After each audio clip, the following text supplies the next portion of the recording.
Selamat datang kembali di channel kami. Situasi di Jakarta, ibu kota Indonesia, memanas.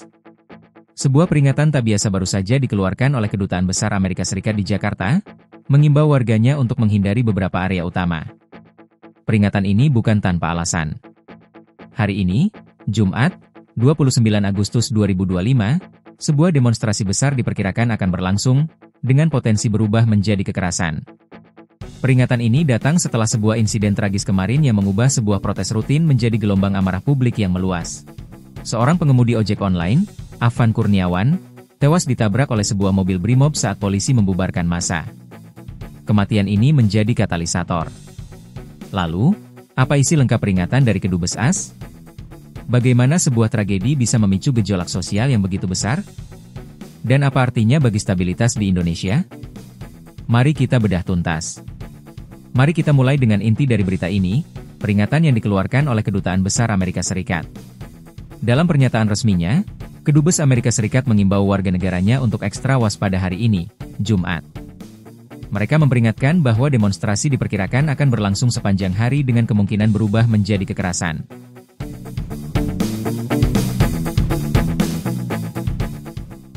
Beberapa area utama yang disebutkan sebagai titik kumpul demonstran adalah 1. Sekitar Brimob Senen. 2. Polda Metro Jaya di Senayan. 3. Gedung Parlemen di Jalan Jenderal Gatot Subroto. Peringatan ini juga memberikan nasihat praktis. Menghindari kerumunan, memantau media lokal, dan merencanakan rute alternatif. Selain itu, warga AS diimbau untuk tetap waspada, terutama di lokasi yang sering dikunjungi wisatawan. Sebuah peringatan seperti ini menunjukkan bahwa pihak otoritas Amerika Serikat menilai situasi saat ini sangat tidak stabil dan berpotensi membahayakan. Mengapa situasi ini tiba-tiba memanas? Kuncinya terletak pada sebuah tragedi yang terjadi kemarin, Kamis. Awalnya, ada demonstrasi yang berpusat di gedung DPR MPR Senayan. Tujuan protes tersebut adalah memprotes rencana kenaikan tunjangan bagi anggota DPR. Isu ini sendiri sudah memicu kemarahan publik. Namun, di tengah pembubaran massa, sebuah insiden mengerikan terjadi. Seorang pengemudi ojek online bernama Afan Kurniawan, dilaporkan tewas ditabrak dan dilindas oleh sebuah mobil Brimob.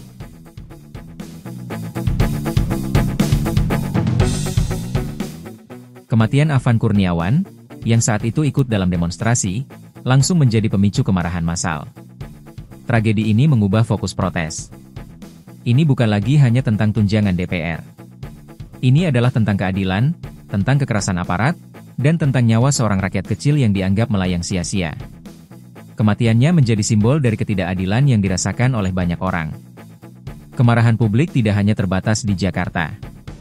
Berita dari artikel menyebutkan bahwa protes serupa juga terjadi di sejumlah daerah lain di Indonesia. Ini menunjukkan bahwa tragedi ini telah menyentuh sentimen nasional. Kematian Afan Kurniawan memicu solidaritas dari sesama pengemudi ojek online, mahasiswa, dan masyarakat umum yang merasa terwakili dalam penderitaannya. Mereka menuntut keadilan dan pertanggungjawaban atas kematiannya.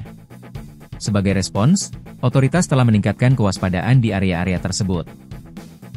Ini terlihat dari peningkatan jumlah aparat keamanan dan persiapan menghadapi kericuhan. Namun, pertanyaan besarnya adalah, apakah kehadiran aparat yang lebih banyak justru akan meredam atau malah memicu konflik yang lebih besar?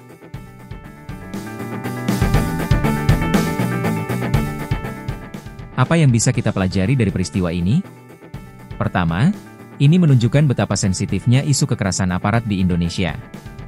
Insiden fatal sekecil apapun bisa memicu gelombang protes yang tak terduga. Kedua, ini menunjukkan bahwa isu-isu yang awalnya spesifik, seperti tunjangan DPR, bisa dengan cepat berkembang menjadi isu yang lebih besar dan emosional, seperti keadilan dan hak asasi manusia.